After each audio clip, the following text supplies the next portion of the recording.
तो मूवी के स्टार्ट होते ही हम एक एस्ट्रोनॉट जॉन को देखते हैं। वो अभी अपने हाइबरनेशन पॉड से निकला और फ्रेश होने के बाद अपनी स्पेसशिप के कंट्रोल रूम में आया, जहां उसे अपने 2 और साथी मिले। ये तीनों इस टाइम अपनी स्पेसशिप के मेंटेनेंस वर्क में लगे हुए थे और जाना था इन्हें प्लैनेट सैटर्न के मून तक। इनका मिशन था वहां पहुंचकर वहां से नेचुरल रिसोर्सेज को कलेक्ट करना, जिसे वापस दुनिया में लाकर इस्तेमाल किया जा सके। इनका ये सफर लगभग 9 साल चलने वाला था। इतने बड़े सफर में ज्यादातर के लोग अपना वक्त सोकर गुजारते थे। कुछ 3 माह बाद के लोग अपने हाइबरनेशन पॉड से निकलते थे, अपनी स्पेसशिप की मेंटेनेंस को चेक करते थे और इसकी रिपोर्ट अर्थ पर देते थे।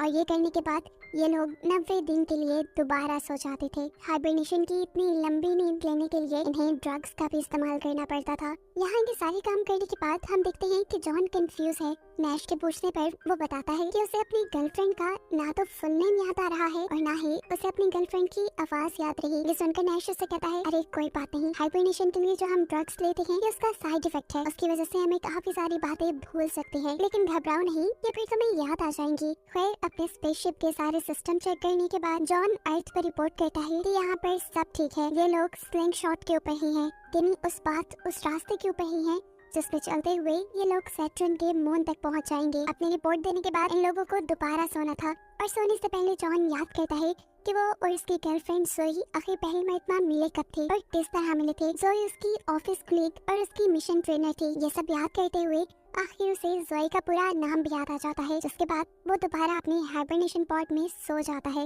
अब ये लोग जब अगली मरतबा अपने हाइबरनेशन से उठे तो इस टाइम जॉन सबसे पहले उठा था। ज्यादा सोने की वजह से उसे चक्कर भी आ रहे थे। अपने आप को स्टेबल करने के लिए वो यही करीब ही बैठ गया। अचानक उनके स्पेसशिप को एक जोरदार झटका लगा और जॉन ने ऊपर देखा तो एक सीलिंग के स्क्रू निकल रहे थे। ऐसे सीलिंग पैनल निकल कर उसके सर पे लग जाता है और वो वहीं बेहोश। उसके दोनों साथी जब हाइबरनेशन से निकलते हैं तो उसे बेहोश पाते हैं। उन्होंने ऊपर सीलिंग का टूटा हुआ पैनल भी देख लिया था। ये सब कैसे हुआ था ये जानने के लिए ये लोग कंट्रोल रूम में जाकर सीसीटीवी कैमरास की फुटेजेस चेक करते हैं और तब उन्हें मालूम होता है कि इनकी स्पेसशिप को एक बहुत बड़ा झटका मिला था, जिसकी वजह से स्पेसशिप की काफी सारी इंटरनल पार्ट्स डैमेज हो गई है। शिप किस हद तक डैमेज हुई थी ये पता चलाने के लिए जब ये लोग शिप के कंप्यूटर को ऑन करते हैं तो कंप्यूटर इन्हें शिप में किसी डैमेज का पता नहीं दे रहा था। और ये चीज जानकर नैश बहुत ज्यादा पैरानॉइड हो गया, घबरा गया, क्योंकि उसे लगा कि शिप का कंप्यूटर उन्हें काफी सारी चीजों के बारे में नहीं बता रहा और ऐसे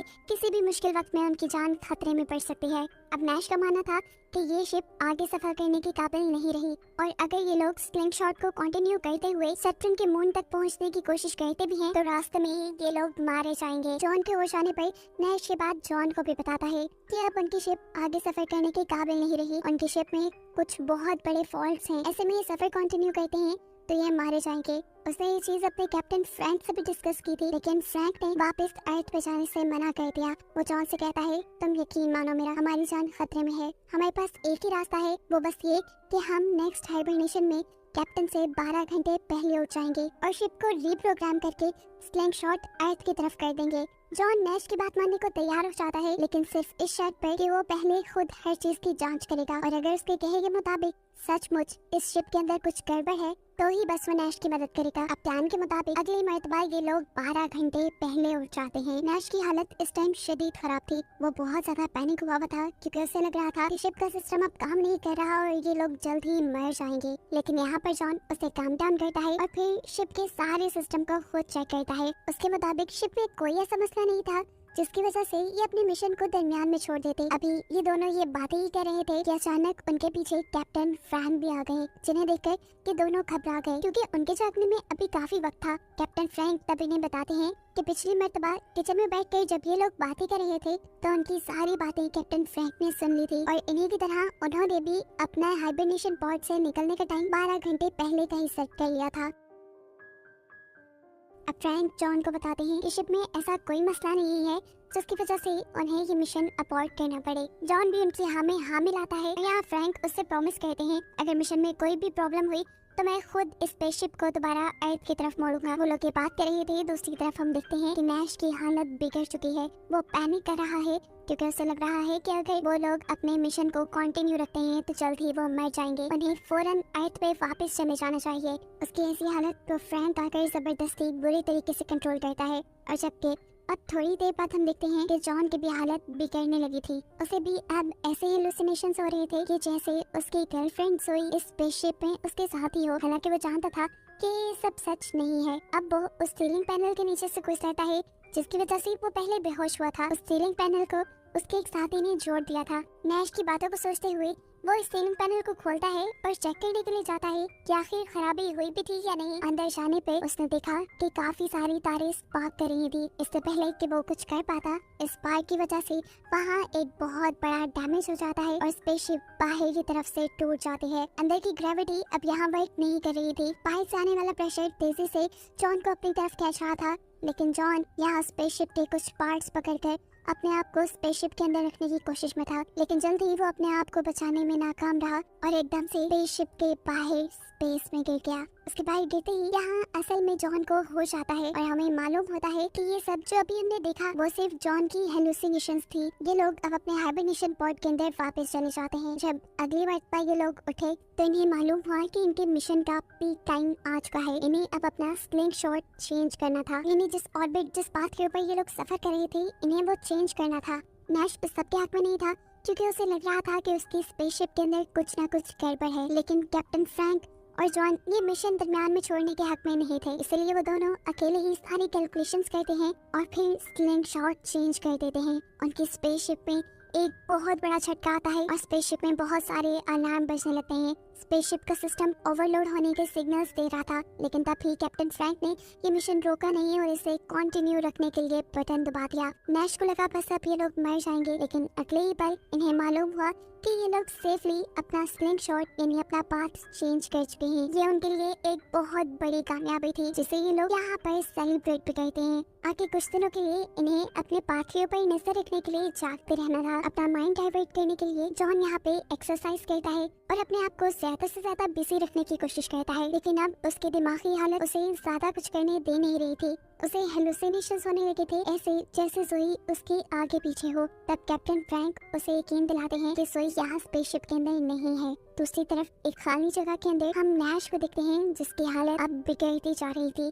जॉन के पूछने पर वो बताता है कि अब उसे अपने मॉम डैड के नाम और उनके चेहरे तक भूल गए हैं और जॉन उसे कहता है तुम जानते तो हो कि हाइबरनेशन ड्रग्स की वजह से है। तब नैश जवाब देता है मैं कैसे यकीन दिलाऊं, मेरे साथ कुछ सच में बुरा हो रहा है, मेरी हालत ठीक नहीं है, मुझे अब नंबर्स भी सही से समझ नहीं आ रही। ये लोग बातें कर रहे थे कि इन्हें कंट्रोल रूम के अंदर कैप्टन फ्रैंक बुलाते हैं।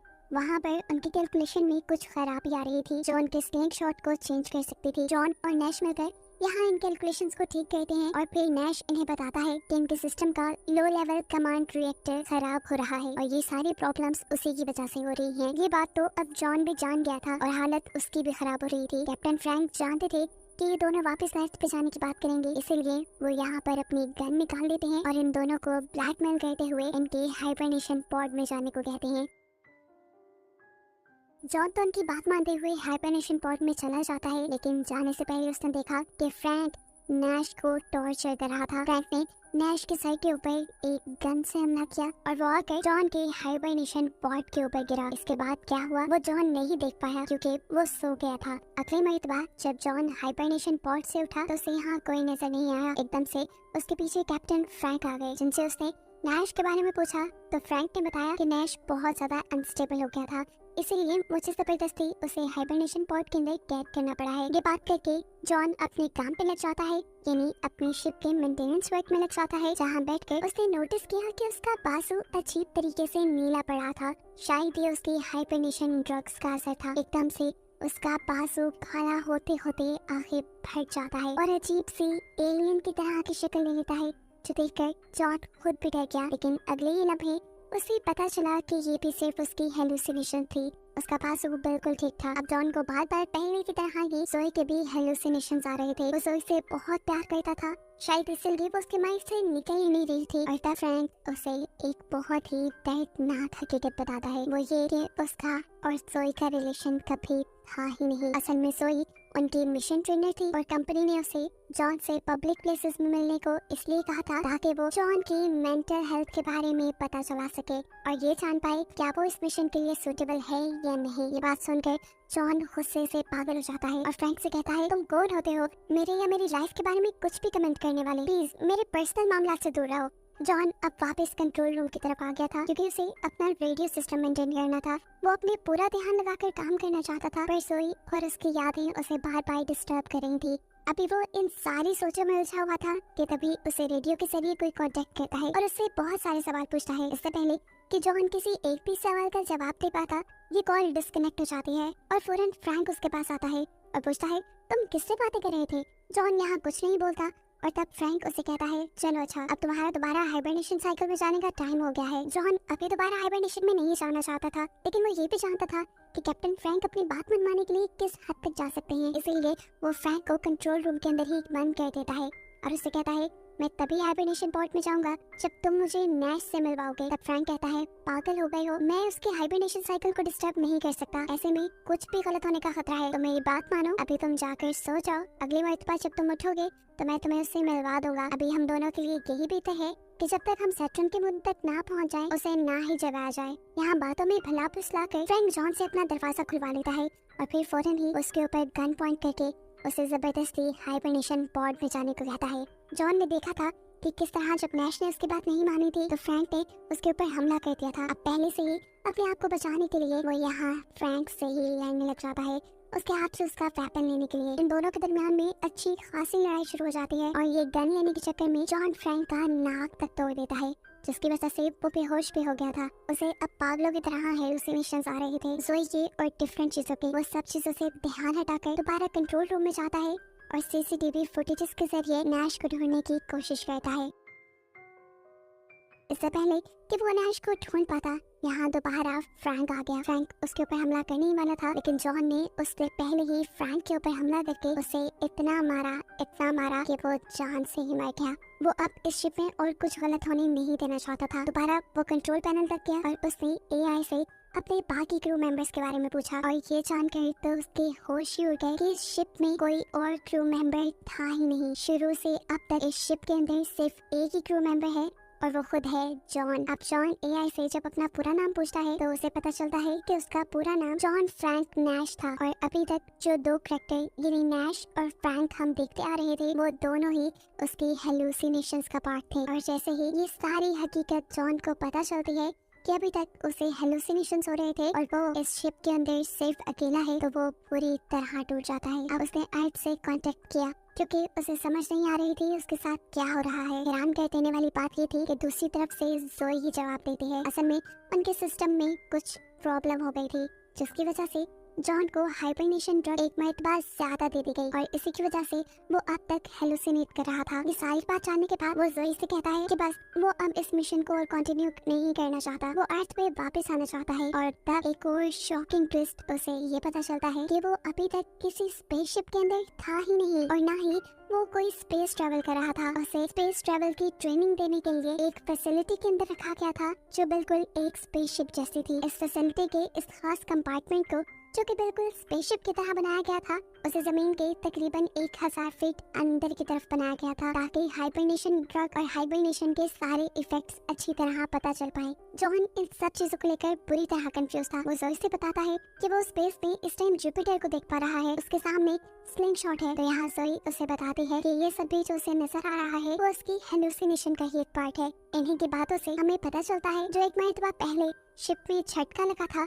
और शिप का सीलिंग पैनल टूट के गिरा था, वो अर्थक्वेक किन्हीं ज़लज़ले की वजह से हुआ था। और जब इन्हीं झटकों की वजह जॉन कैमरास में ढूंढने गया था तो उसे कुछ खास नहीं मिला था। उसी ज़लज़ले की वजह से जॉन के हेडक्वार्टर से कांटेक्ट भी टूट गए थे और जोई उसे ओवरडोज होने के बारे में कुछ नहीं बता पाई थी। लेकिन अब ये एक्सपेरिमेंट बिल्कुल खत्म हो चुका था। अब जोई से कहती है, तुम आराम से इस फैसिलिटी से बाहर आ सकते हो। एयरलॉक की तरफ जो दरवाजा है तो फिर वो इस फैसिलिटी से बाहर ले आएगा।